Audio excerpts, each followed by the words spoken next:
Hello! Welcome back to the Remote Sensing Cookbook.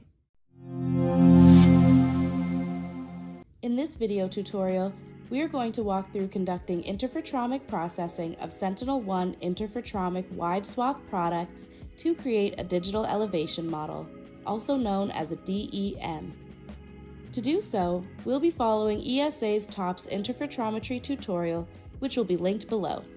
We highly recommend that you read along with the tutorial while you watch our video. Well, let's get right into it. First, we need to retrieve the Sentinel-1 products. These products can be retrieved from the Copernicus Open Access Hub. The two product ID names used in this tutorial can be found in the description below. As well, it is important to note that to obtain the products, you need to create a Copernicus Open Access Hub account, which is completely free. The data that is retrieved is of Eastern Europe. You can download one product and then the other.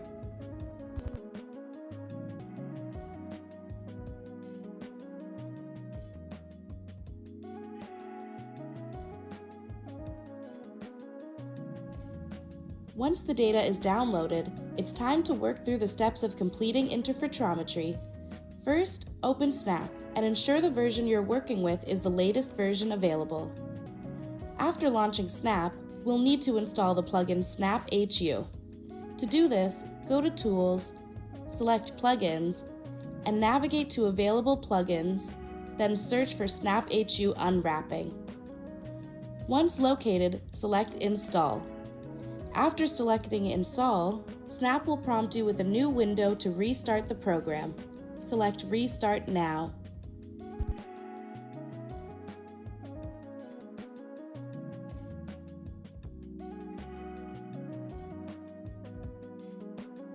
Once this is completed, you will need to install the SnapView bundles.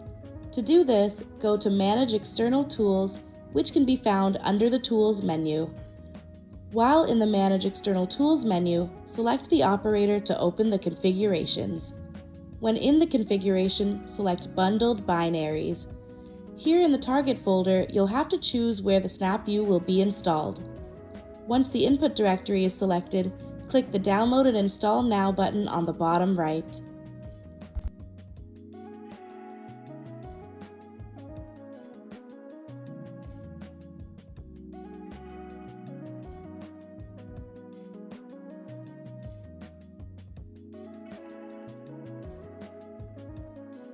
Once this is completed, you will need to add Sentinel-1 products to Snap.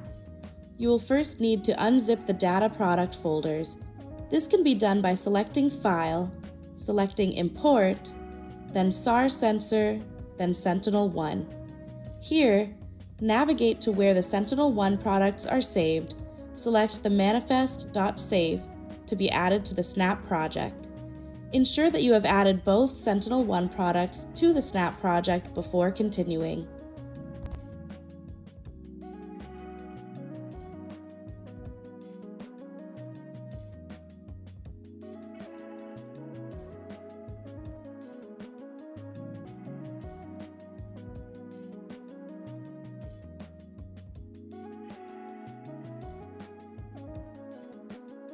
The next step will be to complete a co-registration. To do so, open Radar, then S1 TOPS, and adjust the following parameters. Run and repeat for the second S1 image. The next step will be to apply orbit information to the images. This can be done by going into the Radar option and selecting Apply Orbit File. This must be completed to both subset Sentinel-1 images.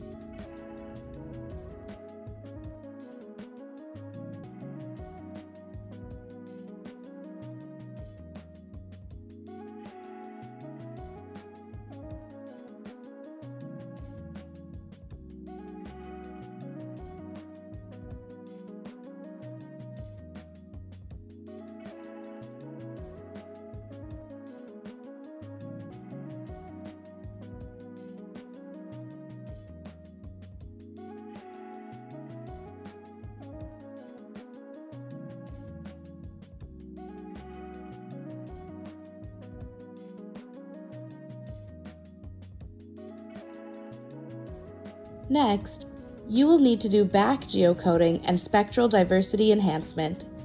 Go to Radar, then select Co-registration, then Sentinel-1 TOPS co-registration, add the products and select the suggested parameters.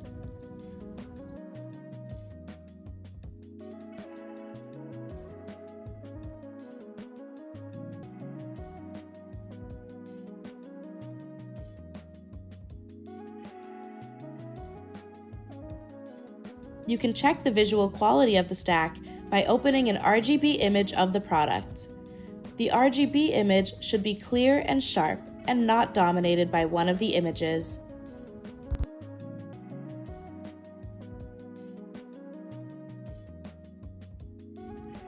The next step will be to form the interferogram and perform coherence estimation.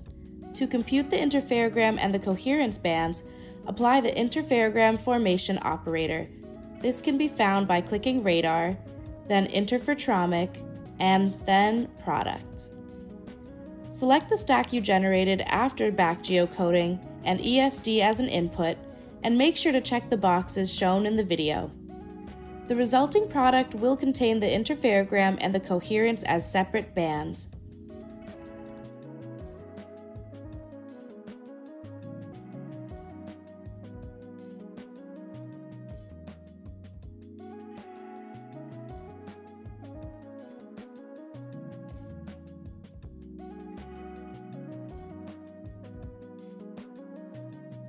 We will then remove the seam lines between the single product bursts using the S1 TOPS deburst operator. Select the interferogram product and then go to Radar, then Sentinel-1 TOPS, and apply the settings. After this, you can apply the Goldstein filter to enhance the signal-to-noise ratio of the image. Go to Radar, then Interferometric, then Filtering, and follow the steps on the screen.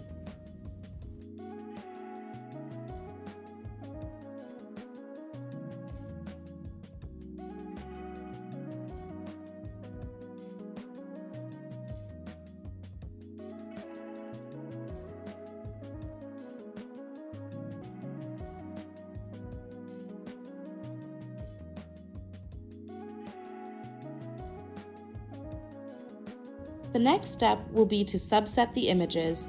The current Sentinel-1 products are too large in scale, making it difficult to process the imagery.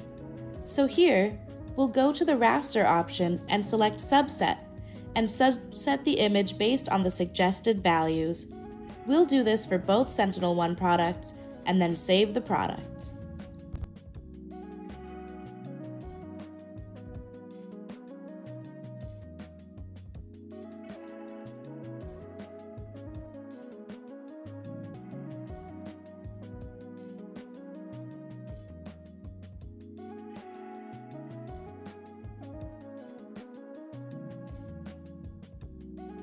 The next step in this process is phase unwrapping, which consists of three main steps: an export, unwrapping, and then importing. To convert the interferogram into a SnapHU-friendly format, go to Radar, then select Interferometric, then select Unwrapping, and then Export. Input your path of choice and adjust the remaining settings, and then hit Run.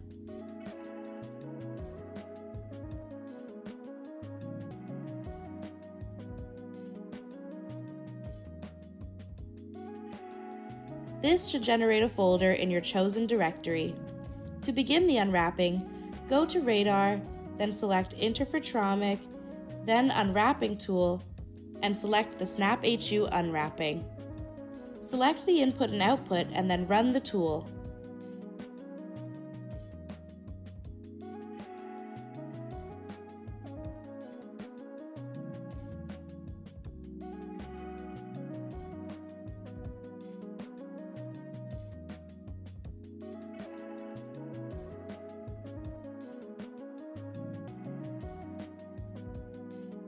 Lastly, you will need to import the processed result.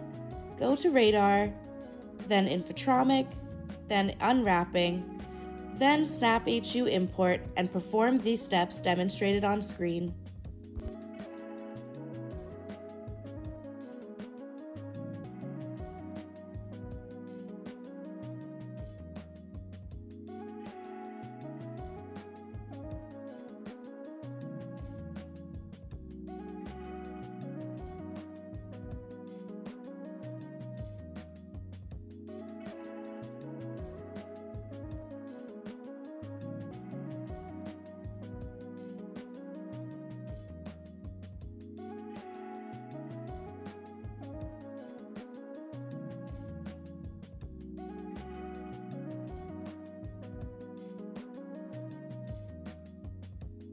Next, you'll need to convert the phase values to displacement values. You can do so using the displacement operator under Radar, then Interferometric, then Products.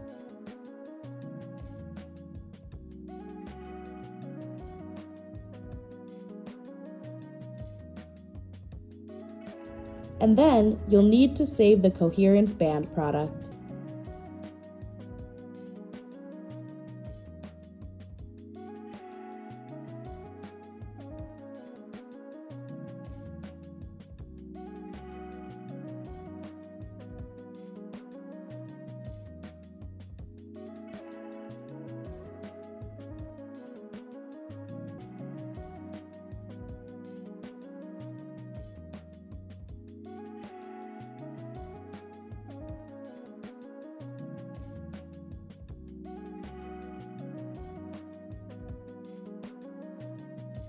The next step will be a terrain correction.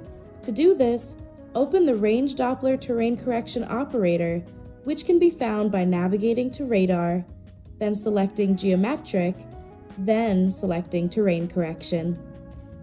Adjust the parameters and then select Run.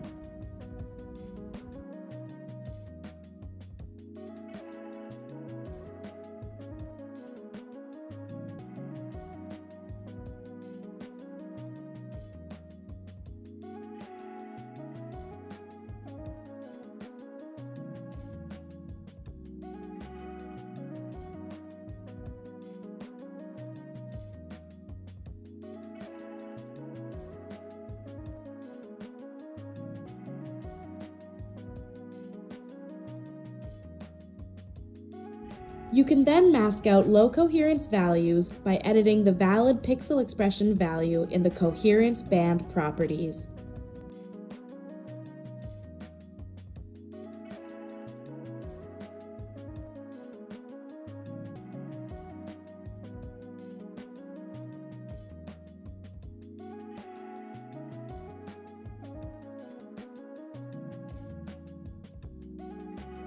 Finally, and optionally, you can export the final DEM to Google Earth. To do so, go to File, select Export, then Other, then View Google Earth KMZ, and save the file, which you can easily open directly in Google Earth.